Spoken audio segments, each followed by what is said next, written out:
Alors, on va continuer le passage des Diabamam qu'on étudie actuellement, puisqu'on est donc dans la nouvelle édition page Taf Kouf Yud Zayin, 517. C'est un peu au milieu d'un sujet, mais de toute façon, on peut prendre des sujets séparément dans la Diabamam, même s'il y a une continuité. On a vu la semaine dernière l'Inyanim Niflaim sur le Tzimtzum, comment le Tzimtzum est à l'origine non seulement de la Midatadin, de la force de rigueur, de la contraction, fait apparaître en fait le Koragvoul, et on avait vu que on avait tourné autour d'un symbole de deux lettres, la lettre E et la lettre Yud. La lettre Yud, c'était dans le passage du Zohar qu'on avait vu, qui était le tout début du Zohar de Parashat Bereshit, que le Zohar cite, que le Ramchal ici avait cité, Beresh Umanuta de Malka, avec ce symbole d'un anneau, et donc le symbole du cercle, que le Tzimtzum, qui est le Butsina de Kardinuta, une étincelle puissante qui crée une explosion en quelque sorte, qui crée un espace vacant représenté par un cercle. Et on avait vu que, on avait ramené le Soulam, mais c'était aussi vrai dans d'autres Mefarshim, que en fait, cette Nekuda centrale, c'est un Yud, comme l'avait expliqué le Harizal à certains élèves. Et en même temps, ce Yud, il venait d'une force qui était encore plus fondamentale, qui était la force du E, enfin, encore plus fondamentale. C'est les deux qui sont parallèles, parce que de toute façon, le Yud et le E sont deux lettres tout à fait complémentaires, puisque le E contient le Yud, comme c'est marqué dans Sefer Yetzirah, Hakem Bebina, que le E contient le Yud, et Aven Bechochma, que le Yud contient le E. Et en fait, c'est deux choses qui sont un peu symétriques. D'ailleurs, comme on le voit dans les parachutes actuels, où on lit les histoires d'Avram et de Sarah, qui s'appelait d'abord Sarai, et ce Yud s'est transformé en E, et en même temps le E s'est retrouvé dans Avram. C'est pour ça qu'on avait ramené ce union de Beïbaram, que tout a été créé avec ce E qui se retrouve dans Avram, qui est le principe même de la création. Et ce E, le ridouche du Ramchal ici avait été de dire que ça correspondait au Shem Elohim. C'est un clettre du Shem Elohim. Quand je dis ridouche du Ramchal, c'est aussi marqué dans le Rizal, bien sûr, et que ce Elohim, en quelque sorte, se dédoublait, de même que la lettre E, quand on l'écrit, on peut l'écrire E, si on la remplit. Et donc, on est arrivé à deux Shem Elohim. Et ces deux Shemot Elohim, avec leurs Nekudot, qu'on avait vus, on peut peut-être les regarder à nouveau, mais ces deux Shemot Elohim faisaient en Gematria 172, comme la Gematria de Yaakov, ou plus exactement de Yaakov, c'était Yud plus 172, 182, Yud Ekev. Voilà, on retrouve ici ces deux Shemot Elohim, donc qui sont écrits comme ça, des Shilouv, et on arrivait à dire que ça faisait la Gematria de Yaakov. Pourquoi Yaakov? Parce que bien que ces deux Shemot, 86 et 86, ça fait 172, mais comme il y a 10 lettres, alors ça faisait 182, comme la Gematria de Yaakov. Donc Yaakov qui était ici, on va revoir après pourquoi c'est il symbolise aussi tout ce qu'il y a dans cet espace en fait. Et une autre manière aussi d'arriver à ce nombre, 272, c'était en comptant la valeur numérique des Nekudot, qui amenait aussi le même nombre. D'accord. Alors maintenant qu'on avait vu que tout ça, c'était donc le quartz de la Bina en même temps, puisque c'est ça ce qui donne la mesure, ce qui donne tout ce qui est de l'ordre des Midot. On a vu que le Botsina des Cardinutas, ça pouvait leur dire aussi le fil à plomb, c'est-à-dire le principe de mesure des constructeurs, donc du grand constructeur de l'univers, c'est-à-dire d'Hachem, c'est le Korah Tzimtzum, et ça correspond dans les surotes, Klalut évidemment, à la notion de Ima, Bina, qui est ce qui génère l'univers, qui est le principe, qui est la matrice de l'univers, et qui qui donne le tsiour, qui donne la forme. Et d'ailleurs, on avait vu que dans les nekudot ici de ce shem, il y a surtout le tséré. Et le tséré étant la nekuda de bina, bina parce que c'est la bina qui donne le tsiour, la forme. Bien qu'il y avait aussi de la chokhma dans le patar ici, parce que le patar c'est une nekuda de chokhma, mais ce patar, on pouvait le voir écrit ici sous la lettre même, sophite, qui représente ce qui est satum, ce qu'on appelle la chokhma stima. Chokhma stima, la sagesse enclose, cachée du grand visage de Dieu, de l'infini divin, cette sagesse infinie, eh bien, qui est donc inaccessible, elle est symbolisée par un même sophite dans les Tikkuné Zohar. Et en même temps, il y avait une nekuda de Ségol qui apparaissait discrètement sous le Aleph ou dans le Harizal sous le Lamed. Il faudrait voir la nuance. Mais en tout cas, ce Ségol nous indiquait que derrière tout ça, il y a une volonté de chesed. Derrière tout ce tzimtzum qui va donner l'existence et la forme au monde, eh bien, il y a aussi une midat de chesed. Alors maintenant, le Ramchal va continuer à développer cette idée-là, mais cette idée justement de tzimtzum est en tant que shoresh de midat hadin. Le fait qu'il soit shoresh de midat hadin, c'est quelque chose qui est qui va avoir beaucoup de conséquences, et notamment la conséquence majeure de ce qu'on va appeler la sitra achara plus tard. Mais dans le texte qu'on va voir maintenant, on va le voir en fait en deux étapes. La première étape, le Ramchal va expliquer les choses d'une manière très très kabbalistique, ou plus exactement dans le style de ce qu'on pourrait appeler le style des Tikkuné Zohar, avec des gematriotes, avec des shemot. Ce qu'on peut aussi comprendre à un autre niveau comme ce qu'on appelle un yichud, c'est-à-dire ça peut être une source de méditation pour faire un yichud. Et puis après, dans un deuxième temps, il va l'expliquer à un niveau plus de ce qu'on appelle la hanaga, comme il le fait souvent, c'est-à-dire expliquer comment ça se traduit dans le monde.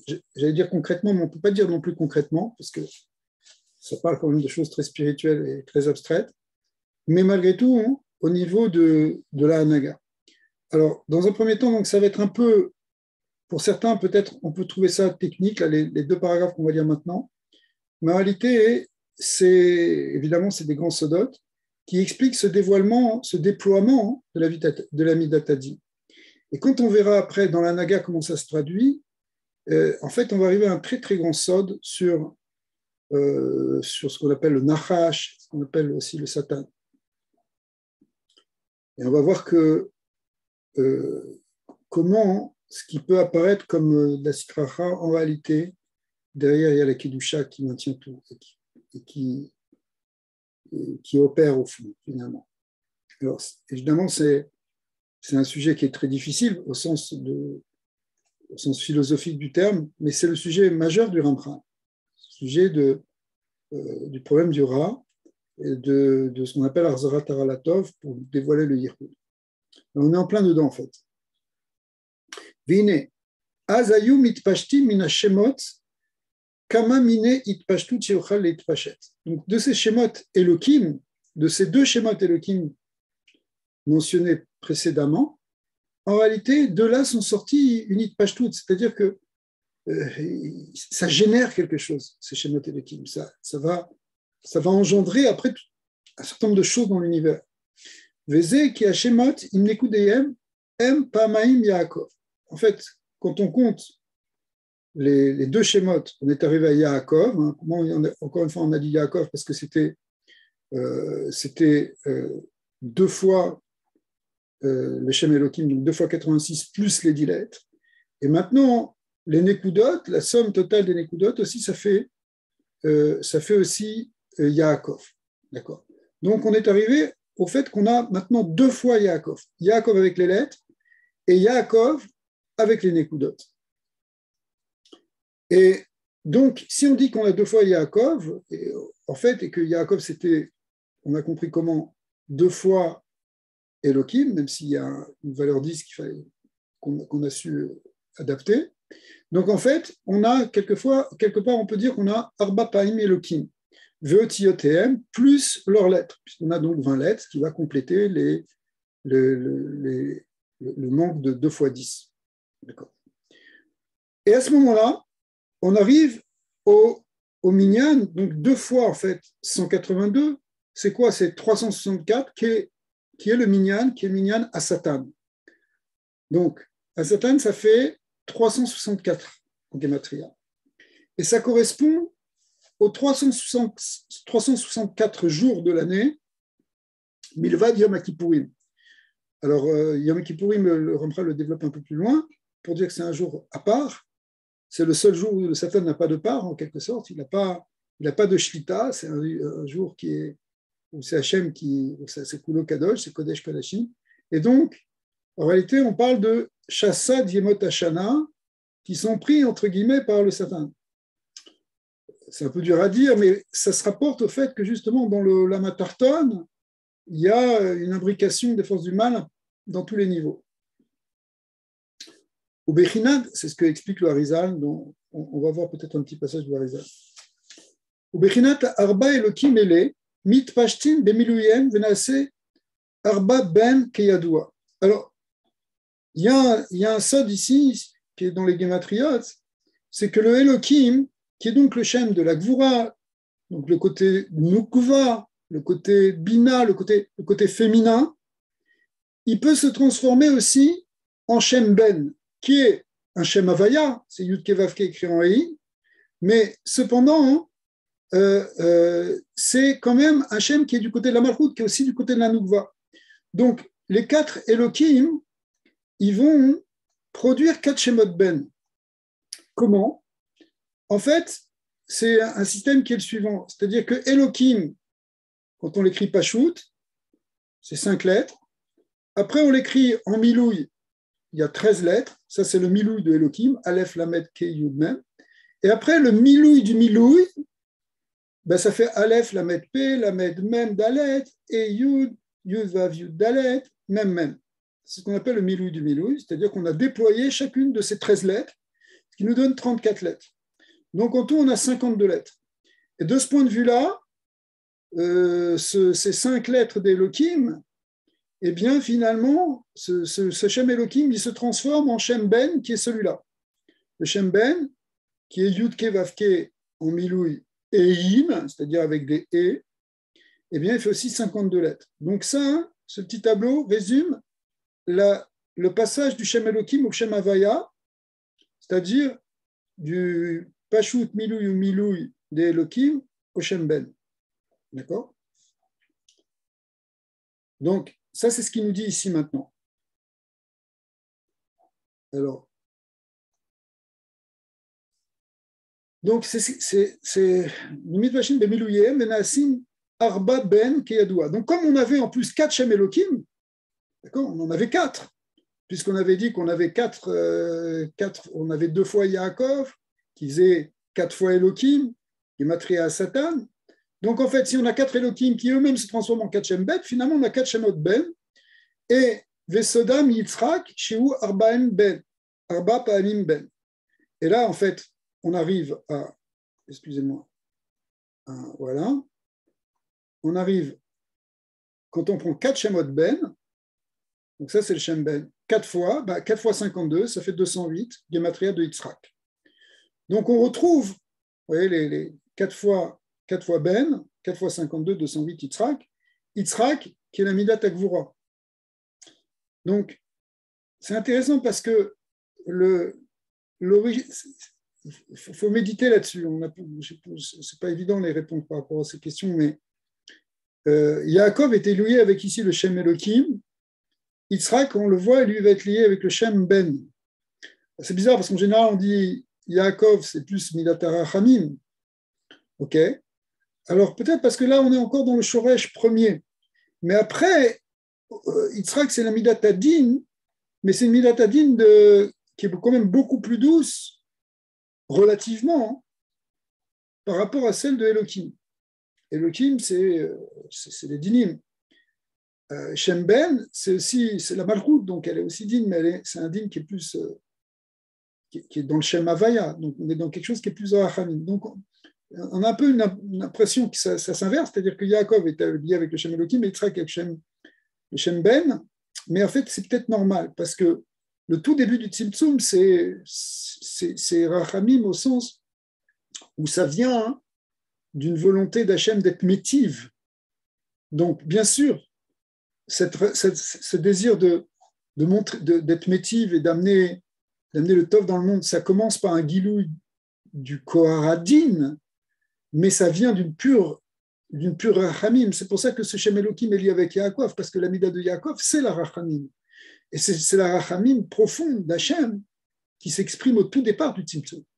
Mais après, quand ça commence à se déployer dans la structure de l'univers, eh bien, la Midat Hadin, elle apparaît vraiment. Et là, c'est la Midat de Yitzhak. C'est encore une mitzvah. C'est une mitzvah, évidemment, on comprend une gvura des Kedusha. Alors, c'est intéressant parce qu'on a dit une gvura des Kedusha, mais en même temps, on a lié ça avec, on a dit c'est 4 fois Elohim, il est en même temps la gematria de Satan. Donc, Satan, ça veut dire c'est la force d'opposition, c'est la force qui bloque, qui empêche la lumière. Donc, c'est dans le Koharat Tzimtzum, donc c'est logique.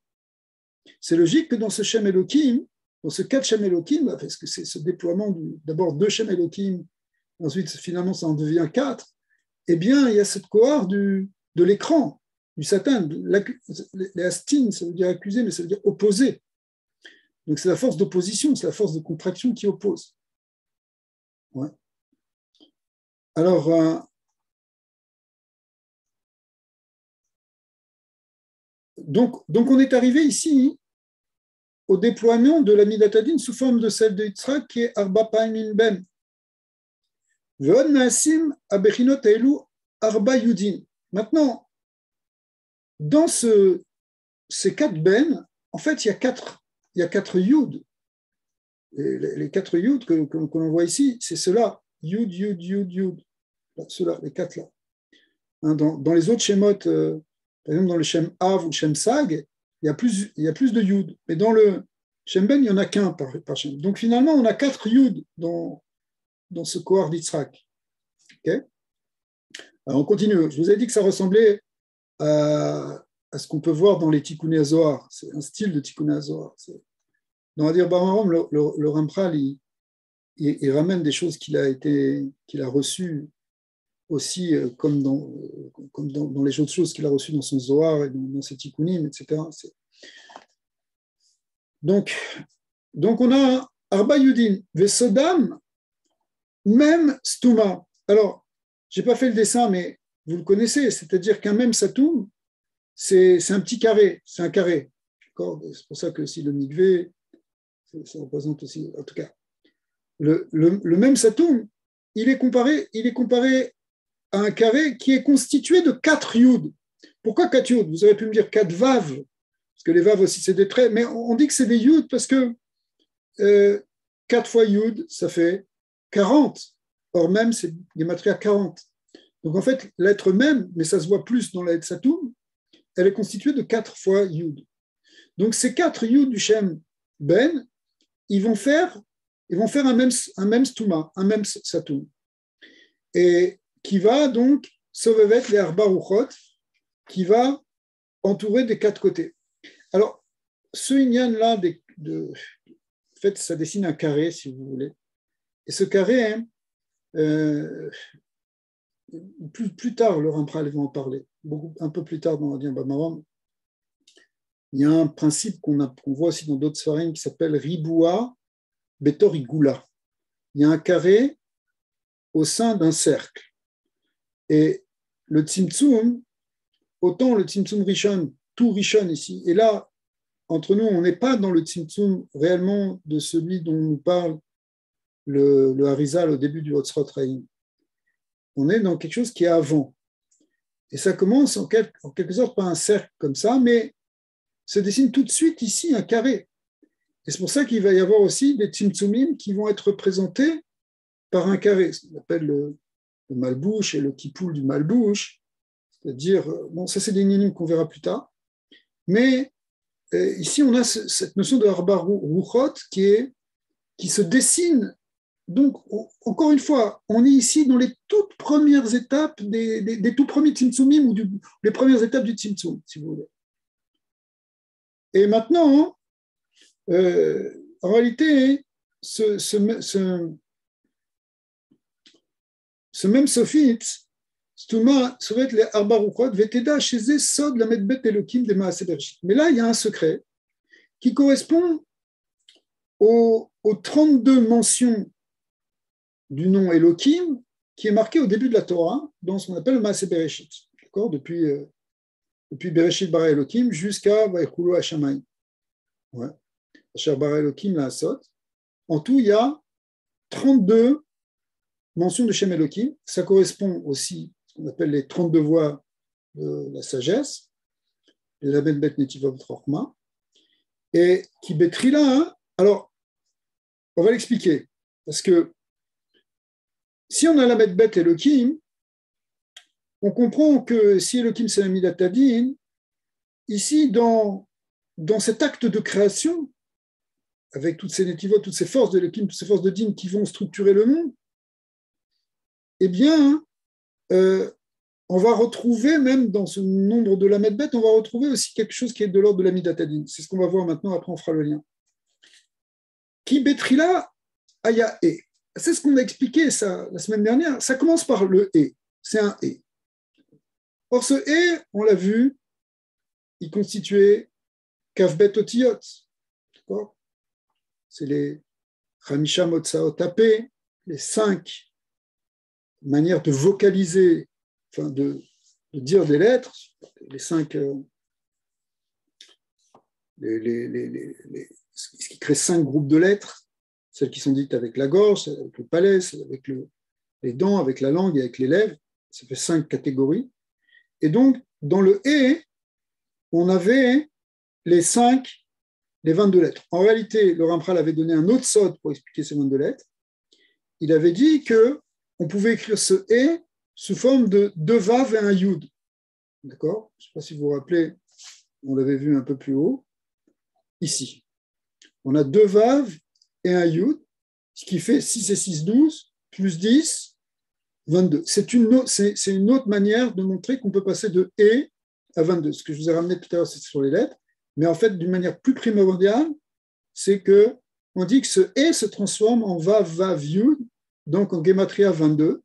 Et donc, il est en même temps le chorège de toutes les lettres, de tous les Kelim. Et on l'a déjà vu quand on a parlé un peu du Sefer Yetzirah, c'est que les Lamed Bet Netivot Chochma, en fin de compte, elles sont quoi ?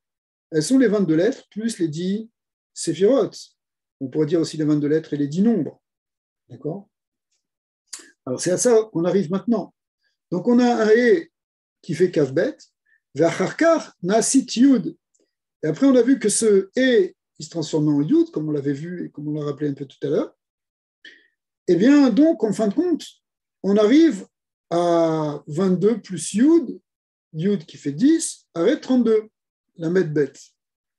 Or, donc ça, c'est la Medbet Netivot Chochma qui viennent de ce E qui se transforme en Yud, c'est-à-dire le E, c'est les Kavbet, le Yud, c'est les 10 Sphirot, c'est les 10 nombres.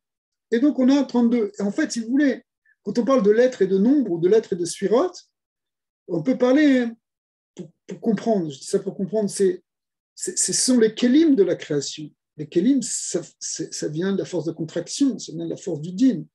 Donc, en réalité, on a la Vedmet, mais c'est la Vedmet, elle-même, elle se déploie, parce que chacune elle peut se diviser en 10 Sphirot, et donc on a à ce moment-là 320. Et ça, ce mot char, c'est un symbole de la Gvora. Ce sont ce qu'on appelle les chars dinim. Les 320 forces de Gvora qui sortent justement de Chochma Stima. Et bon, on ne va pas trop développer maintenant, mais c'est très connu dans le Zohar, dans le Harizal. Donc on a les Lamed Bet Elokim, si vous voulez, les 32 Elokim, en fait, ils font 320 dinim qui correspondent, effectivement, ça c'est une gématria qui revient souvent dans les kavanot de la Tfila, ça correspond à Chamisha Pamim Din. Din faisant 64, d'accord ? Et 5 fois 64 égale 320.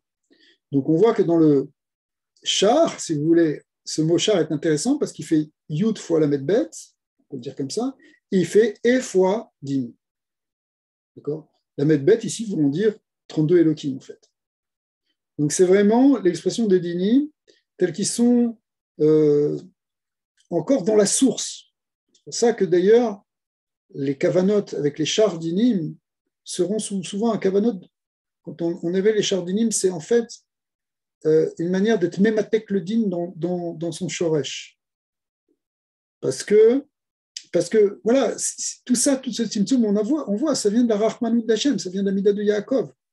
Donc, à chaque fois qu'on va remonter vers la source, ce travail de remonter, de revenir à l'origine, c'est un mitou kadinim. On revient à l'origine de la Gvura, mais dans l'origine de la Gvura, à l'origine, elle est purement chesed, purement rachamit.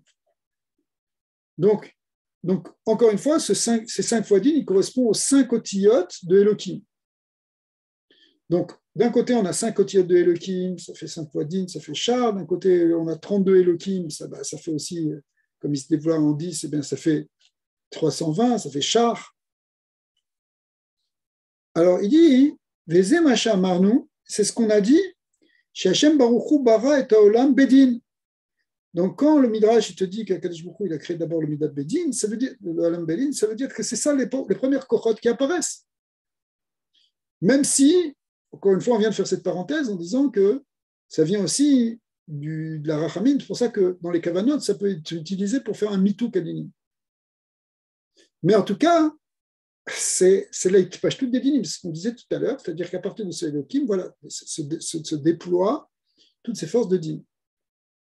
Et du coup, Zesod Achosher chez la din. Alors, on a compris que le din, il est lié avec le Rocher, l'obscurité, parce que le din, c'est la contraction, donc c'est ce qui voile la lumière, donc c'est ce qui produit le Rocher. Maintenant, il va nous donner une gématria sur ce mot Rocher, parce que vous voyez que dans Rocher, on a un He, un Chet, et ensuite on a le Char, c'est Char dinim. Donc, c'est pour ça qu'on appelle ça Achosher chez la din. Qui ou Achar Besod Chamishapanim Din, donc c'est Char, on a dit c'est 5 fois 64, 5 fois Din, Ve'atid leitpachet les Shmoné Melachem Keyadoua. Et ensuite, dans une étape ultérieure, c'est ça ce Atid ici, dans une étape ultérieure, c'est-à-dire au moment de ce qu'on appelle la sortie du Olam Anekudim par les yeux de Hak, donc c'est des étapes qui vont venir plus tard, dans la Ishtalchelut des Sphirot et de Olamot, eh bien, on aura à ce moment-là 8 Melachim. Bien qu'on parle toujours de Zayin Malkin, mais en réalité, il y en a un 8e avec Hadar, et même si Adam c'est le Tikou, enfin, il y a plusieurs manières d'arriver à ce qu'on appelle qu'on a 8 Malkin Keyadoua. Et là, on arrive au fait que qui Shmoné Pamim Chet, 8 fois 8, ça fait 64. Donc les 8 rois fois eux-mêmes, eh bien, ça fait encore din. Donc la lettre 8 de Rocher ici, elle symbolise aussi ce Koradin. Vezeu Rocher, on a Chet Char, le Rocher de Yitzhak. Alors quand on dit Rocher de Yitzhak, c'est bizarre comme expression. Le Rocher de Yitzhak, c'est parce qu'ici on parle d'un Rocher au niveau de Gdusha. C'est encore des dinim dans la Gdusha. On n'est pas encore dans le Rocher de Sitracha du tout. D'accord? Parce qu'on est dans la source complète, mais en même temps, on comprend que c'est ça qui va être le Mékor plus tard, en bas, y compris même dans le Olam Asiyah, du Rocher tel qu'on le connaît ici-bas, avec tout le mal qu'il y a. Okay? Mais ici, dans le Shoresh HaTzimtzum, on est dans ce qu'on appelle le Char de Yitzhak. Donc le Char de Yitzhak, ou plus exactement le Rocher de Yitzhak, ici, c'est Chet Char. Bekolze, le Bechinat Shoresh Klipa Kodemet la Perikena. Alors, tout ce principe-là, hein, c'est ça qui va générer que, il y a d'abord le din, c'est-à-dire la klipa ici. La klipa au sens, c'est ce qui voile, ce qui retient, c'est ce qui enferme, ce qui empêche le fruit de se révéler, mais après, le péri va se révéler. Et après, Kadosh Baruch Hu, il a créé le Midat Hadin, mais après, il a associé la Midat Harachamim. Même si on a vu que dans le Shoresh ultime, tout vient de la Harachamim, tout vient de Yaakov. Puisque tout le Tachlit, c'est Yaakov, c'est Surat Adam, c'est le mien d'Israël. Ok. Alors maintenant, Il va nous expliquer ça dans les versets de Bereshit. Et puis après ça, on arrivera au sod, là, justement, du Mashiach, du Nachash. On va voir ça dans la Hanaga. Donc, Vene faresh lecha kol ze al seder amikraot. Qui amar Bereshit bara Elokim. Donc, qu'est-ce qu'il dit? Bereshit bara Elokim et Hashem mivet haaretz. Alors, ici, c'est un peu compliqué ce vav qui est rajouté, mais en tout cas, le Reshit, c'est simplement c'est grammatical ici. Et le Reshit dont on parle ici, il faut le traduire et ici, ce vav, c'est la Torah. D'accord. Le Reshit, c'est la Torah. Pourquoi on sait que la Torah est appelée Reshit? Sheita Shashuim Alpaim Shana, comme on avait expliqué la dernière fois, qu'il y a les 2000 ans qui correspondent à 2000 degrés. On avait expliqué ça dans Sefer Yetzirah, que ça correspond à 2000 degrés, qui sont en fait les sphirotes 10 sphirotes, 10 fois 10 fois 10, ça fait 1000. Pourquoi on multiplie simplement, pourquoi on va simplement à la puissance 3? C'est parce que tout se déploie toujours sous forme de klal, de prat et de prat du prat. Bon, ça c'était juste une parenthèse, mais en tout cas, comme ça allait du haut vers le bas, vous pouvez compter Alpaim Shana.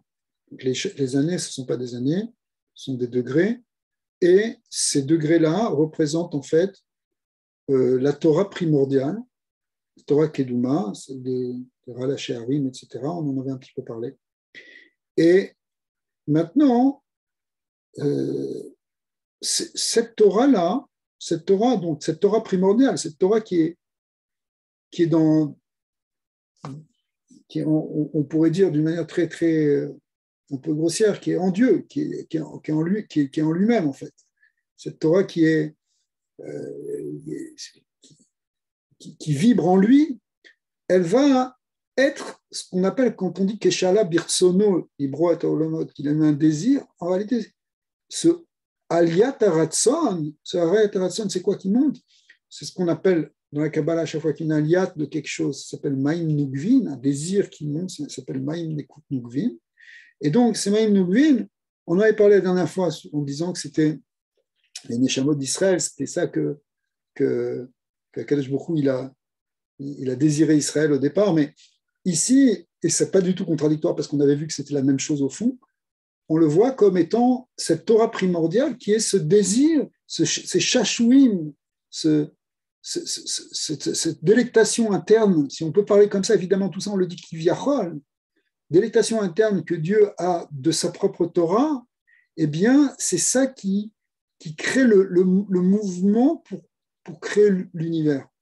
C'est à partir de là qu'il y a quelque chose qui s'éveille pour créer l'univers, et c'est de là que ça va partir, justement, ce Tzimtzum, et que vont partir donc tout ce déploiement après des kochot.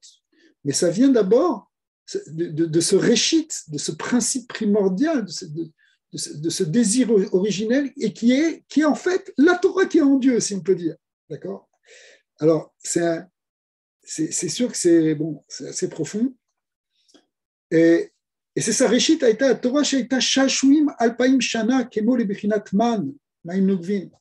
L'Amtsi Metziut Anetzal. C'est ça qui a créé le désir d'émaner, de faire des émanations. Alors, donc on a le Réchit ici, on a compris que c'est le mot Réchit de Bereshit. C'est-à-dire, ce Réchit-là, c'est lui qui fait jaillir ça. Alors, ensuite, Bara Elohim. Donc après, on arrive à Elohim. Le mot Elohim, Shiu Mashenigla, c'est-à-dire, ça c'est le tout début du Gilouï, comme on l'a expliqué, c'est la première chose qui se dévoile. En fin de compte, c'est Elohim. Donc maintenant, on comprend pourquoi on a dit d'une manière un peu surprenante au début, quand on a dit ici que tout commence avec le Shem Elohim, au tout début, la première chose qui apparaît dans cette prémisse du Tzimtzum, dans cette première... Pour donner une image, maintenant dans la physique moderne, on dit la première microseconde du Big Bang. C'est juste pour donner une image, parce que je ne veux pas trop comparer. Mais ici, pour dire ce qui arrive au tout début du Tzimtzum, c'est Shem Elohim, eh bien, c'est marqué dans le Pasuk. Bereshit bara Elohim. Oui. OK. Donc, ce Elohim, chez Machem Iglé, chez Onigla, eh bien, ce Elohim, c'est lui qui, ensuite, bara et hashamayim vetaaretz. Il a créé les cieux et la terre. C'est quoi le ciel et la terre? En réalité, ça fait référence au Shnei Shemot Elohim. Les deux Shem Elohim qu'on vient de voir, là, que je viens de vous remontrer, en réalité, ce sont, c'est la transformation de ce principe d'Elohim en Shamayim Vaaretz. Le mot Shamayim Vaaretz fait référence ici à ces deux Shem Elohim. Pourquoi? Parce que Shamayim, on sait, c'est le côté masculin, c'est le côté Zeranpin, et Aretz, c'est le côté Malchut. Donc en réalité, quand on avait parlé de deux Shemot Elohim, il y avait déjà quelque chose qui était de l'ordre du shoresh, du masculin et du féminin. Et ça, c'est présenté sous forme de Shamayim Vaaretz. Donc, Bereshit, ça veut dire cette Torah primordiale qui fait jaillir, qui va déclencher le Tzimtzum, eh bien, ça fait sortir Elohim, qui est Bara Shamayim Vaaretz, c'est-à-dire qui se transforme en deux Shem Elohim, Besod Zeir Venudve. Alors maintenant, à chaque fois, c'est marqué Et Hashamayim Ve'et Haaretz. C'est quoi ce Ve'et? Ve'et le rabat sod à Tagin chez Zacharnu. Alors, on a dit que dans les lettres, on avait vu la semaine dernière que les lettres, elles ont aussi des tagines, des couronnes. Et on avait dit que chez Bechinat et chez Ala Otiyot, on avait dit que ça correspondait aussi au deuxième et, enfin au et qui est au-dessus des Otiyot. Il y avait le et qui était les Otiyot et le et qui correspondait au tagin. Donc c'est ça ce ve'et, c'est-à-dire il y a un deuxième aussi qui est, c'est pas simplement les lettres, mais c'est aussi les tagging. Je ne sais pas s'il y a peut-être un remède ici, parce qu'il ne l'a pas dit, peut-être qu'il va très vite ici, comme c'est souvent dans Adir Bamaron, le Ramchal, on sait qu'il est, comme il a dit dans l'introduction, où les mégalétéphar ou mechasé, alfé, tfachim, donc il voile plus que ce qu'il dévoile. Mais au départ, il y a marqué et Hashamayim, et ensuite il y a ve'et haaretz.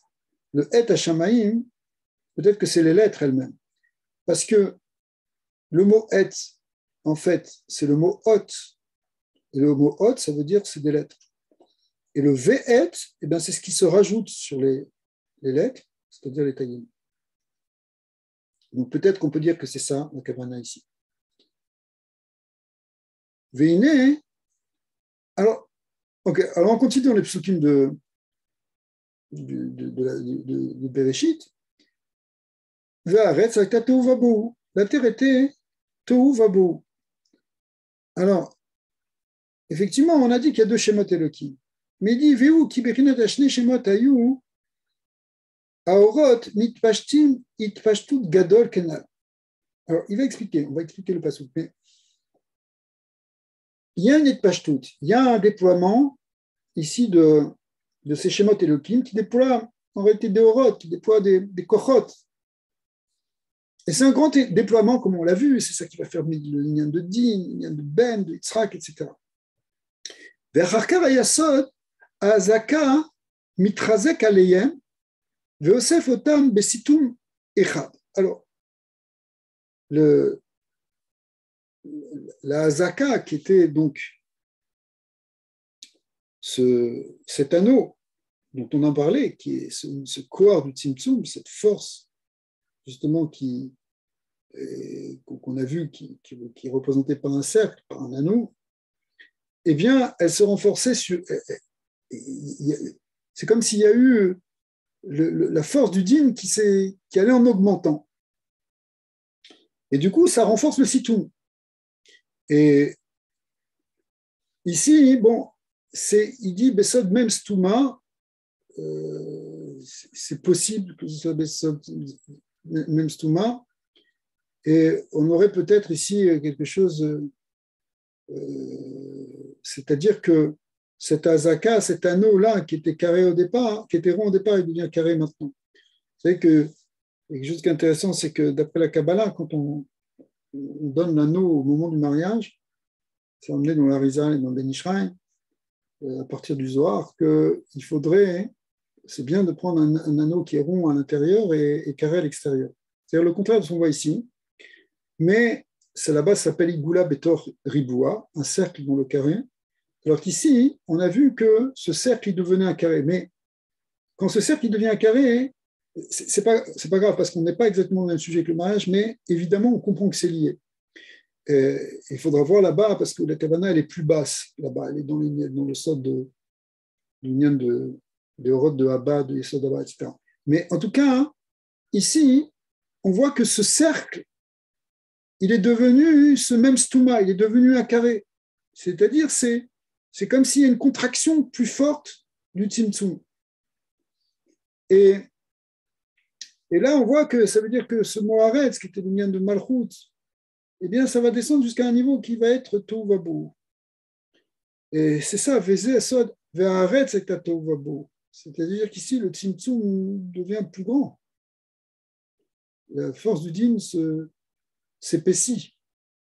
Elle passe du cercle au carré. On sait que le carré, c'est toujours plus structuré, plus terrestre que le cercle. Le cercle est quand même plus céleste. Vehu, kiniklal akol besod hahe. Et ici, tout était inclus dans le secret du hé. C'est le sod du hé, comme on dit aussi le hé de Haaretz. Mais c'est le hé dont on a parlé tout à l'heure, qui est donc le Koharadin, qui crée Elohim, qui crée après, donc, on avait vu les 52 valeurs de Elohim, le Shem Ben, etc. Kohar d'Yitzhak. V'imotzia, d'après tout, Bebechinat et Tartona Levad. Shiu Hashem, Arishon Levad, Animsa Besod Eretz. Alors, c'est le sod du Shem ici, je pense que c'est le E qui correspond, donc c'est le Shem Elohim, le Shem E qui correspond au côté de Eretz, c'est celui-là dont on parle. C'est pour ça qu'on dit Haaretz. Les rabbot, alors c'est pour ça qu'on a dit Haaretz, mais maintenant il dit, ok, c'est pour ça qu'on a dit Haaretz, c'est le E, ce fameux E qui va créer tout ce corps du din, qui se retrouve dans Maintenant il explique pourquoi c'est marqué Ve'Haaretz. Ve'Haaretz, on rajoute un Vav. Alors, ce vav, il rajoute les rabots kol akalulba, c'est-à-dire, en fait, tout ce qui va être inclus dans le mot, dans la terre, c'est-à-dire dans le côté des kelim, dans le côté du gashmi.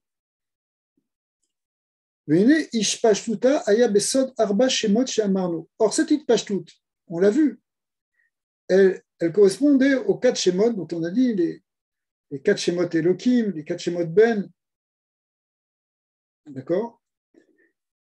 Et ça correspond aux 4 problèmes là qu'on va rencontrer dans ce paracha. C'est Ve'aretz hayta tohu vabou ve'chosher al pnei tehom. On sait aussi le Chibushim dans le Maharal et dans le Ramchal que ces 4 choses, tohu, bou, chosher et tehom, ça correspond aux 4 exils. Donc c'est tout le kohar du Galout qui va apparaître aussi sur cette terre. Et ça correspond, on a vu, au Arba Yudim, on a dit tout à l'heure, qui faisait ce même satoum, puisque c'est un carré, la terre, c'est un carré. Arba kanfot haaretz. Même si les Chachamim savent depuis toujours que c'est kadour haaretz, que la terre est sphérique, mais néanmoins, le symbole de la terre va être arba kanfot haaretz, qui correspond à ces 4 udim, qui correspond à ce même satoum. Ok, alors, jusqu'à présent, on a parlé du même satoum. Mais en réalité, le même satoum, c'est avant d'abord un même patouar. C'est-à-dire que Betashut aime sod même Petoucha. C'est-à-dire que lorsque ces forces-là maintenant, elles vont se déployer, c'est comme s'il y a une ouverture de ce même pour faire sortir les kochot qui sont en elles. Et donc le symbole n'est plus le même satoum, mais le même Petoucha. Et c'est ça, chez Azmit Pashtim, Aben Shela M Venase Yitzhak. C'est-à-dire que ce qu'on avait vu tout à l'heure, lorsqu'on a dit que le Shem Elohim, il s'était transformé en Shem Ben, ouais, ce passage de Elohim vous voyez, Elohim se termine par un même Satoum. Le Sod, il est là aussi, comme c'est marqué dans d'autres endroits. Mais même si on insiste sur d'autres choses. Ici, ça faisait le Shem Ben. On avait dit, comme il y avait 4 Shem Elohim, encore une fois, je répète pourquoi 4 Shem Elohim, parce qu'on avait 2 fois Yaakov dans le double Shem Elohim. On avait 4 fois Elohim. Ça faisait 4 Shem Ben qui est venu être Yitzhak. Alors, ce passage, en fait, ce qui est en train de nous expliquer, c'est que ce même Satoum qui est devenu un carré, parce qu'on avait 4 Elohim, donc on avait 4 Yud, et donc on avait le Tzimtzum sous forme de carré, maintenant il s'ouvre. Cette ouverture fait sortir les Kochot sous forme de 4 Shem Ben. C'est le Kohar d'Yitzhak. Okay. Alors, on n'a pas fini de souffrir, on continue. Et c'est presque fini, en fait. Après, on va passer à des choses qui sont peut-être encore moins compréhensibles, mais plus claires d'une certaine manière, enfin, dans un langage plus facile. Ou Beitpashtutam, Emsod Mem Petucha. Vaz Mitpashtim Aben Shelahem Venase Yitzhak. Vegam Mitpashtim Atzirufim Kufkaf Lechad. Alors, Elohim, c'est combien de lettres? 5 lettres. Combien il y a de permutations si on a 5 lettres différentes? 120. 120, Chazak. Alors, ça fait la tira. Chazak. Donc, on est à 120 permutations. Donc, le Shem Elohim, on lit, d'ailleurs, ça vient aussi dans les Kavanot, il y a des 120 permutations du Shem Elohim. Ok. Donc, c'est une autre manière de voir les choses. On voit maintenant le Shem Elohim dans Itpashtut Atzirufim. C'est-à-dire toutes les possibilités qu'il y a dans le Shem Elohim se déploient sous forme de 120 possibilités. Mais comme on avait 4 Shem Elohim, ben, ça fait 4 fois 120. On arrive à 480. Taf P. Et ça, ce Taf P, il va être la racine du mot Merachefet. Vous voyez, dans Merachefet, Verouar Elohim Merachefet Amaïm, c'est la suite du pasuk, eh bien, on a ce P tête, il correspond à ces milouyim, pas ces milouyim, ces tsiroufim du Shem Elohim. Alors maintenant, il va être Doresh le mot Merachefet, bien qu'en général, on donne une autre dracha. Sur le mot Merachefet, la dracha classique du Zohar et dans les Kavanot du Harizal, c'est Repar Met, c'est-à-dire les 288 étincelles Met qui sont tombées au moment de la Shvirat HaKelim, qu'il faut réparer. Mais, puisque le minyan de Mita, des Melachim, la mort des Melachim, ça a créé 288 étincelles. Ici, il y a une autre magnifique dracha, c'est qui dit que Merachefet, alors on a ce pétet qui sont ces 4 fois 120 400 permutations d'Elohim, et puis on a le même, c'est quoi? Eh bien ce même, c'est le même dont on a parlé, c'est l'ouverture du même, qui fait jaillir tous ces kochot. Et il reste quoi? Reshret et Reshret, 208. C'est quoi? C'est 4 fois Ben, c'est le Kohar d'Yitzhak. Donc, il reste Pétet, qui sont donc les 4 fois 120. Donc, dans Merachefet, on retrouve l'ouverture de ce même, les 208 forces du Shem Ben, Kohar d'Yitzhak, c'est-à-dire le Rocher de Gdusha, comme il l'a appelé tout à l'heure, et puis le Pétet, toutes les kochot d'Elohim. D'accord? Toutes les kochot d'Elohim, puisqu'on a les 4 fois 120 permutations d'Elohim. Et donc tout ça, évidemment, ça vient du Sod d'Elohim, puisque tout venait du Elohim, aussi bien le même que le Rach, qui était ces Shem Ben, qui venait du Shem Elohim. Donc tout ça, c'est le corps d'Elohim qui est en train de se déployer. Et c'est pour ça que c'est marqué Verouar Elohim. Ou la Chenom, Verouar Elohim, parce que c'est ce corps de Elohim qui crée cette petite page toute de toutes ces kochot. Veine betrila, amem azot, poelet besod petucha ou motsia itpashtut. Alors, en fait, ce même, il s'ouvre, il agit sous forme de même patoire, il fait sortir cette petite pashtut. Ve'acharkara azaka mitachezet ve'osefet akol ve'nasim mem stuma. Et à ce moment-là, maintenant, ce corps de Hazaka, il revient à la charge en quelque sorte. Il revient, il loue et il ferme les choses, il les sotème les choses, sous forme de même stouma. Et ça fait, donc on arrive au mot maïm. Pourquoi? C'est Verouar Elohim Merachefet, Alpene à Maïm. Donc on arrive au Maïm, d'accord, c'est la première fois qu'il y a le mot Maïm ici dans la Torah. Et ce Maïm, il correspond à ce même patouar qui est le déploiement des forces, avec le Yud, qui sont, on a vu, ici il n'explique pas le Yud, mais on en a parlé de ce Yud. Et puis finalement, ça redevient le même Satou, Vezeu, Veroa Elohim Bechafen Lepene Amayim. Eh ben, écoute, heureusement que c'est Ramchal, hein. Ben oui. Parce que si c'était pas Ramchal, on a dit, bon, c'est qui ce mec-là? Il est complètement allumé ou quoi? Écoute, ça c'est les, tu sais, ça c'est le vrai, c'est un style qu'on appelle, ça c'est des Tikkun Hazor. C'est mamash. Tu prends les Tikkun Hazor de Rabbi Shimon Bar Yochai, c'est que ça. C'est que cette manière de parler, on rentre dans le sens du verset à partir d'une lettre qui fait un shem, qui fait une autre chose, qui déploie ça, et c'est comme ça. C'est évidemment, en fait, les Tikkun Hazor, comme toute la Kabbalah finalement, mais les Tikkun Hazor, c'est des Yehudim, c'est-à-dire tout ça. Si tu prends une chose, tu l'étudies et tu le médites, tu vois. Et c'est des supports de méditation. C'est des Yehudim sur des schémotes et des versets ici qui permettent d'arriver à ressentir, à percevoir ce sort de Bereshit ici. Donc, ce n'est pas une explication très, tu vois, c'est pas un langage du tout philosophique. On te parle que de gématriot ici. Tu vas dire, mais les gématriotes, mais c'est très facile de dire une gématria et tout ça. Mais non, en réalité, grâce à la gématria, on peut toucher à l'essence justement ici, là on parle de la genèse du Bereshit, on peut toucher quelque chose de cette essence du Bereshit. Grâce à ça. Et ça, c'est tout le fonctionnement des Tikkun Hazor.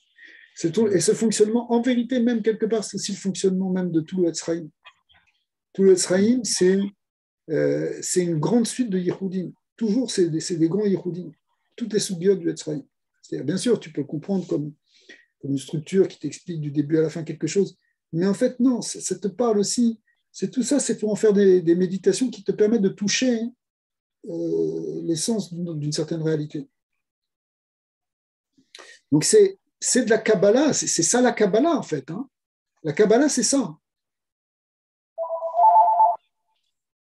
C'est comme ça que ça fonctionne, la Kabbalah. Véné, ta ville. Alors maintenant, on va voir un lien extraordinaire. On va avoir un peu de temps encore. Ça fait référence, mais là, on va être obligé de rentrer aussi dans peut-être d'autres passages du Ramchal en dehors de Hadir Bar Mara, mais il faut qu'on fasse des passages dans Kinat Hashem Sebakot. C'est obligé, c'est des sujets tellement extraordinaires. Véné Tavin Inyan à Satan, Shamarno. Donc, vous vous rappelez, on avait dit ce Satan, il disait 364 là, qu'on avait appris aussi par ce V, là, comment est-ce qu'on avait dit? On avait dit ici, ça fait chassad. Pourquoi? Parce que c'était Arba Pa'amim Elokim Veotiotiel. On est arrivé en disant 4 fois Elokim plus leur otiot, ça faisait 2 fois Yaakov, qui fait Gematria à Satan. D'accord? Donc, maintenant, il va reprendre ce lien du Satan. Alors, juste attendez, excusez-moi. Ce Satan, on l'a dit, mais ça, c'est. Ici, on n'est que dans la Kedusha. Là, on ne parle pas de l'ange, là, de la mort qui vient, qui attaque, et s'en amène. On est ici dans le tout début du Tzimtzum, c'est-à-dire le mot Satan, c'est la style, encore une fois, c'est quelque chose, c'est juste la force d'opposition, la force qui limite la lumière. D'accord? Alors, du coup, c'est une force de Gdusha, au fond. Et c'est là que tout va se jouer, parce qu'en fait, ça va être lié avec le Mashiach. Vous allez voir pourquoi.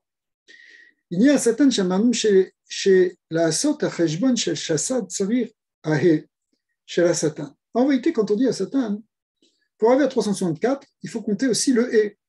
Sinon, c'est 358. D'accord 359, excusez-moi. Vegam yesh Amashiach. Dans le mot Amashiach, chez Omel le Negdo, donc, Mashiach, ça fait combien en Gematria? Eh bien, c'est 358. Okay 358 plus 5. Ici, on arrive à 363. Alors, c'est pas grave parce qu'il y a le Kollel. Mais c'est quoi la force messianique?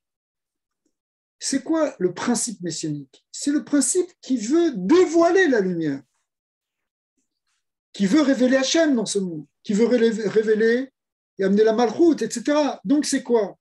C'est la force qui s'oppose à la contraction, au voile de la lumière. C'est ce qui veut dévoiler la lumière, le Satan, c'est ce qui voile la lumière. Donc ce sont deux corottes antagonistes, et Mashiach, c'est l'anti-Satan. D'accord? Chez Omed, les negdo, les capotes auto. Donc la force du Mashiach, c'est pour justement soumettre ce corps du Satan. Et lui aussi, on dit, pour arriver à 364, ici en vérité, 364, on a besoin aussi du et. C'est pour ça qu'on dit Hamashiach. Donc, ça veut dire quoi? Pourquoi il nous dit ça? Ce n'est pas simplement pour tomber sur les valeurs numériques, c'est qu'on retrouve la force du he.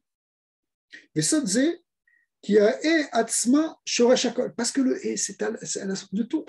Vous avez vu? Ça a commencé par un he qui produisait ces 5 lettres de Elohim. Akol Besod. Alors, Besod, Chitzoniut Maaseh Satan. Alors, le koar de la Chitzoniut, la Chitzoniut du He, elle va produire le Satan. C'est-à-dire, c'est ça, le He, c'est le Koharadin, comme on l'a vu, etc., chez Elohim. Alors, la Chitzoniut va produire le côté Satan, le côté obscur, le côté voile de la lumière. Mais du côté Pnimiut du He, Besod Pnimiutan, c'est Mashiach. Donc c'est pour ça qu'on parle du A Satan, c'est le E qui produit le Satan, et A Mashiach, c'est le E qui produit le Mashiach. Veine, kolze ou sod rocher. Alors, on retombe sur ce sod du rocher dont on a parlé tout à l'heure. Puisqu'on était au tout début. Au tout début, et on a, et vous connaissez la dracha, puisqu'on ne l'a pas dit tout à l'heure, mais cette dracha très connue, sur Veroua Elohim Eracheven al Pene Amaim, c'est ramené dans Targum Yonatan, c'est ramené dans d'autres midrashim, que c'est quoi ce Ruach Elohim? C'est le Ruach Shel Mashiach. C'est-à-dire que la force messianique, elle est déjà là. Elle est déjà là, hein, mais on est encore pour l'instant dans le Rocher. Arrête, c'est un Rocher. D'accord? Tout va beau, et Rocher al Penetea. Donc on est encore dans ce Rocher de Gdusha. On est encore dans cette force-là d'Yitzhak, etc.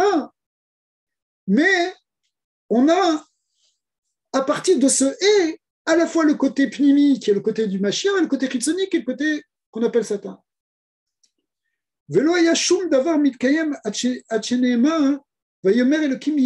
Il faut passer pour qu'il y ait maintenant ce qu'on appelle le tikkun, le début du tikkun, le début du kiyum, ce qui va donner une structure et un maintien à l'univers.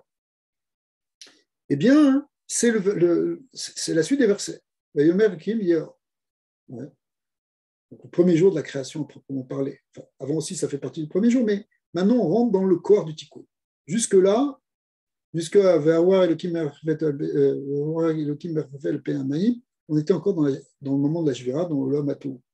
Et puis, Vayomer Elohim Yehor, voilà, le début de la lumière.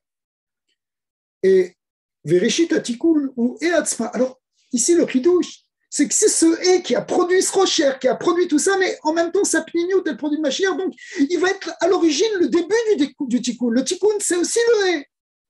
La Shiva mi Bichinat Satan, le Bichinat Mashiach. C'est dans ce E que ça va se jouer, en passant de la Chitzoniut vers la pnimiut, en faisant passer du Satan au Mashiach. Ou la Chen Yesham Bemaase Bereshit, Chamisha Pamim Or. Et donc, Or, etc. Combien de fois dans Maaseh Bereshit le mot or? 5 fois, qui sont d'ailleurs entre parenthèses, comme c'est marqué dans le Sifra de Tzniuta, l'origine des 5 Mashé Torah qui sont, la Torah est appelée or. Mais ça, c'est une parenthèse.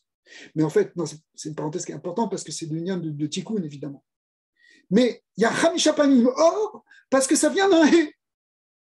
C'est le He lui-même qui transforme l'obscurité en lumière, qui travaille sur l'écran pour finalement le soumettre et que la lumière puisse se révéler. Veze begilou Torah. Donc voilà, il le dit en vérité. Veze begilou Torah. Torah Or. Torah, elle est appelée Or. Donc, effectivement, c'est pour ça qu'on a 5 Chumashim. Le mot Chumash veut dire 5. C'est encore ce et. Mais bon, ça, c'est une parenthèse. Qui ben a chesed ou ben a gvura shela nitan rak le Israël. Parce qu'en fait, la Torah, elle a à côté, comme c'est marqué, qu'elle est ejdat lamo ou miminour ejdat lamo. De sa droite, il y a un feu de date, c'est-à-dire de Torah. C'est que la Torah, on apprend qu'elle est à la fois yemino, côté droite, chesed, et Esh, qui est le côté Gvura. Mais en réalité, pourquoi? Parce que dans la Torah, c'est quelque chose qui amène beaucoup de bien dans le monde, beaucoup de rachamim. Et en même temps, il y a une certaine midatadine dedans, puisqu'elle donne une limite. C'est cette limite qui permet de structurer en même temps l'univers de manière harmonieuse. Eh bien, ça a été donné à Israël. Et alors, pourquoi il dit ça a été Rak et Israël? Pourquoi? On sait très bien que la Torah a été donnée à Israël.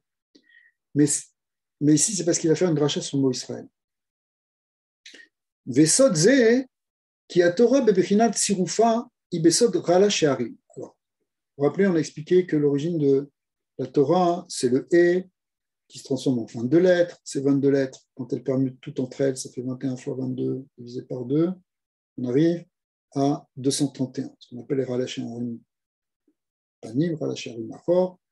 En réalité, c'est ce sod de rala. Alors, le mot rala, qui ne veut pas dire aller, mais qui veut dire 231, eh bien, on le retrouve dans le mot Israël, dans les 3 dernières lettres d'Israël. D'accord. Donc, ça veut dire que dans Israël, il y a aussi toute la Torah. Donc, la Torah était donnée à Israël. Au Bechinat Srara, alors, dans la Torah, il y a 2 choses. Il y a l'étude de la Torah et il y a le Srar de la Torah. Et le Srar de la Torah, Srar en hébreu, ça s'appelle Shai. Shai Olamot. Shai, le mot Shai voulant dire cadeau. Et en fait, qu'est-ce qu'on est manchil, qu'est-ce qu'on va hériter, qu'est-ce qu'on va faire hériter à Israël? En fait, Shai Olamot. Ok? Donc, Shai Olamot, ça correspond aux 2 premières lettres du mot Israël. D'accord? Donc, dans Rala et Shai, on retrouve les 5 lettres d'Israël. Donc, les Rala, c'est la Torah. Et le Shai, c'est ce qui jaillit de la Torah, c'est la conséquence de la Torah, c'est la lumière produite par la Torah, c'est le Shai Olamot. Et bien tout ça, c'était donné à Israël parce que le mot Israël, on retrouve dans le mot Israël Rala et Shai. Ok. Ou Betrila Nigla Agvura Shela. Alors on a dit la Torah, elle a un côté Chesed et un côté Gvura. Au départ, c'est le côté Gvura qui se révèle. Veusod Shasa Mitzvot Lotase. Voilà, le Gvurot et les Gvurot de la Torah, ça se retrouve évidemment, c'est ce qui met des limites. Les limites, c'est quoi? Eh bien, c'est les interdits.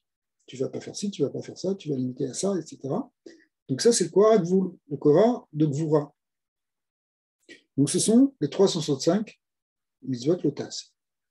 Ve'az nidamnan achna tassa. Alors, là, on a quelque chose de très important, qu'on sait déjà, mais c'est magnifique de le dire ici comme ça, c'est que les Mitzvot tassés, l'otassé, les interdits, ont pour but de soumettre la Sitra Achara. C'est comme ça que tu gagnes ton Yetzara, c'est en tenant les interdits. Donc, de manière générale, un niveau plus métaphysique, le union des Shassa, Mitzvot Lotaase, c'est le Kohar de Gvura qui est dans la Torah et qui est. Donc, on a expliqué c'est quoi la Torah, c'est 5 fois or, et le mot or, c'est quoi? C'est le et, c'est ce et qui transforme le Satan en Mashiach, qui fait transformer la limite pour faire gérer la lumière. Eh bien oui, ça commence par quoi? Ça commence par repousser, soumettre la Sitra Achara sous forme de quoi? Grâce à la Gvura qui est dedans, mais une Gvura qui est utilisée pour la Gdusha pour soumettre la force du mal, pour souffrir le côté purement rocher. C'est-à-dire que c'est très important ce qu'on est en train d'expliquer, parce que le Shoresh de la Kohar de la Klippa, il n'a pas encore mentionné le nom, mais c'est pas grave. Il vient de Koharadin, mais en fait c'est la Gvura de la Torah, c'est aussi le Koharadin qui va soumettre ça, qui va soumettre en fait ce Kohar négatif. C'est ça qui va être marnia, c'est-à-dire qui va soumettre la achna, la soumission de la sitra achra. Vesodze, chassa yamim. Et là maintenant on arrive aux 365 jours, puisque les 365 jours sont liés avec les 365 mitzvot négatives. Mais cette fois-ci, par rapport à ce qu'on avait dit dans la Satan, qui faisait 364, où il n'y avait pas Yom Kippour, maintenant qu'on l'a soumis, en fait, tous les jours vont ressembler à Yom Kippour.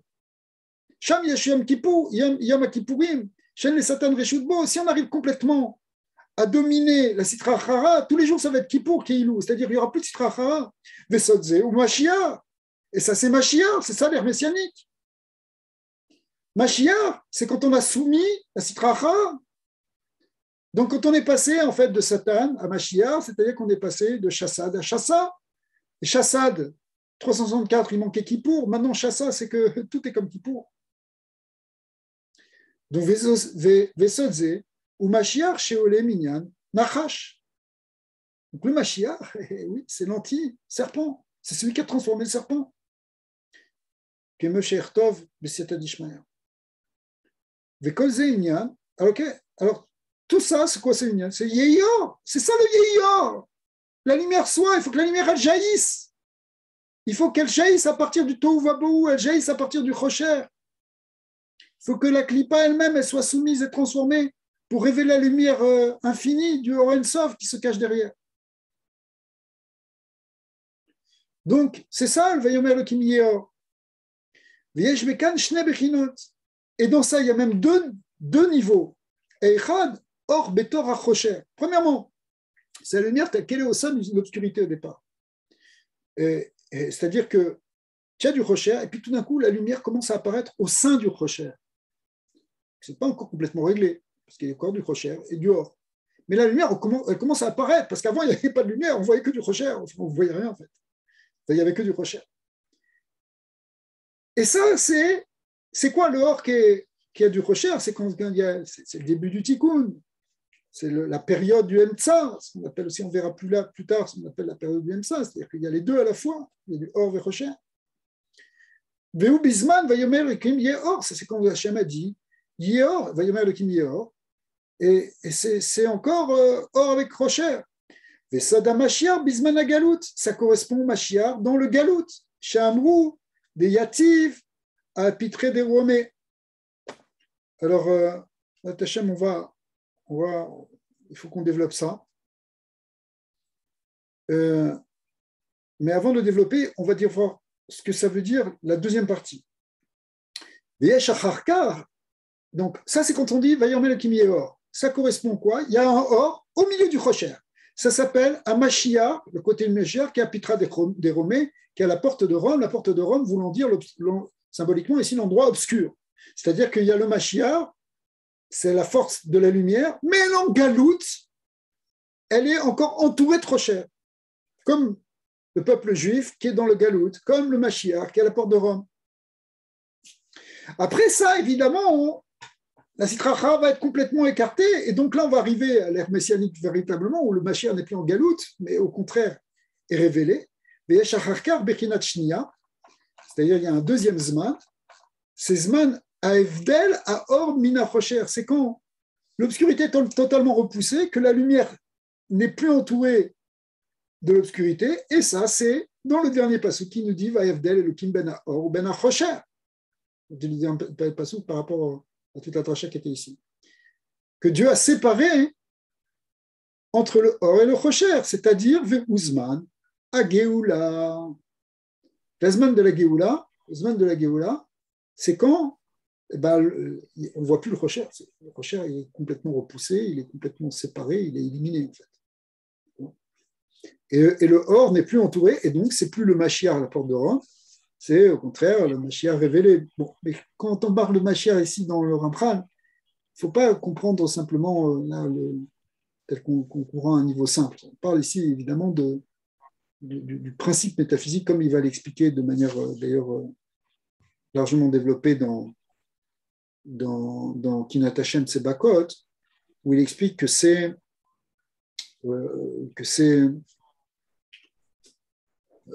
que ça se joue au niveau de la Yechida, au niveau de la Neshama. Alors, si vous voulez bien, on va arrêter pour aujourd'hui. C'est du lourd. Hein. Voilà. Et demain, on va prendre un passage de Kinat Hashem Tsebakot sur justement le lien entre Nachash et Mashiach. Ça va être un peu plus simple. C'est pas que c'est plus simple, c'est aussi profond, mais c'est moins dans ce langage qu'on peut appeler le langage des Tikkun Hazor. Et puis, on verra ici ce qu'il va nous dire lui-même ce qu'il va nous dire aussi dans on va dire Bamarom sur Nachash et Mashiach, évidemment, sur ce fameux passouk. Et on va voir aussi Bezat Hashem un Zohar, ici, sur un Zohar extraordinaire. J'ai une question, Daniel, quand il parle des deux. Il va être à la source de tout ça et en même temps, excuse-moi, juste 2 secondes, il va être la source de tout cet enseignement, quel est le rapport entre le Mashiach et le Satan, et en même temps, comment ce Zohar a été très mal compris par justement les faux messies, etc. Bechavod, excuse-moi. Oui, non, c'est parce que j'essaye de comprendre par rapport à ce qu'on apprend de façon beaucoup plus light, si tu veux, au niveau du Mashiach, qu'il arrive à un moment donné où il y a un petit peu les confusions. C'est un peu, on a l'impression que c'est la lumière dans les ténèbres, tu vois. On entend bien ce premier niveau de Mashiach. Alors, et quand on entend le deuxième niveau de Mashiach, donc où il n'y a plus de Rocher, on n'est plus dans l'Imota Mashiach, c'est comme s'il y a 2 Mashiach, tu vois. Si c'est en temps de Zman, on a un Mashiach qui vient dans la tourmente, et puis après, il y a un autre Mashiach qui vient dans la lumière. Alors, la Gemara dans Sanhedrin, d'ailleurs, le Rav Shriki la ramène ici en note. La Gemara dans Sanhedrin, elle explique que, en fait, le Mashiach, il est là dans toutes les générations. Oui. C'est pas, nous on parle le Messie, bon, c'est à la fin des temps, etc. Mais en réalité, le Mashiach, il est tout le temps là. Et ce que la Gemara explique ça en disant que où se trouve Mashiach maintenant? Il dit à la porte de Rome. Donc, alors ce terme de la porte, il faut le creuser un petit peu, mais ça veut dire qu'il est au milieu de Édom. Il est au milieu du Galout. Il est en plein dans le Galout Édom. Et on va le voir un peu dans Kinat Hashem Tsebakot directement, ce sera encore mieux, Bezat Hashem. On va voir qu'effectivement, si tu veux, ici, les 2 étapes qu'on vient de voir, c'est l'étape de Galout et de Géoula. D'ailleurs, Elohim Yehor, c'est que c'est le Galout d'Israël, c'est-à-dire il y a déjà Israël, il y a déjà le Inyan de Or, il y a déjà le Inyan en fait, il y a déjà l'Inyan du Mashiach, mais il y a encore le Kochot du Tohu, Vabou, Vechocher, Penetum. C'est pour ça qu'Israël va être exilé dans 4 exils, qui sont l'exil du Tohu, l'exil du Bohu. Tohu, c'est Bavel, Bohu, c'est Parasumadaï, Chocher, c'est la Grèce, c'est Yavan. Et ensuite, Edom, c'est le Théum, comme il explique ça aussi un peu plus loin, dans la Djabamam aussi. Et Chazak, Daniel. Allez, Chazak, que Dieu vous bénisse. Hachem, qu'on entende des bonnes nouvelles, des choix, des réflexes. Amen. Allez, Et la Géoula, le mérite du rentrement, Géoula Shlema. Là, on est vraiment une étude de Géoula. Allez, Koltou. Koltou, merci beaucoup. Avec plaisir.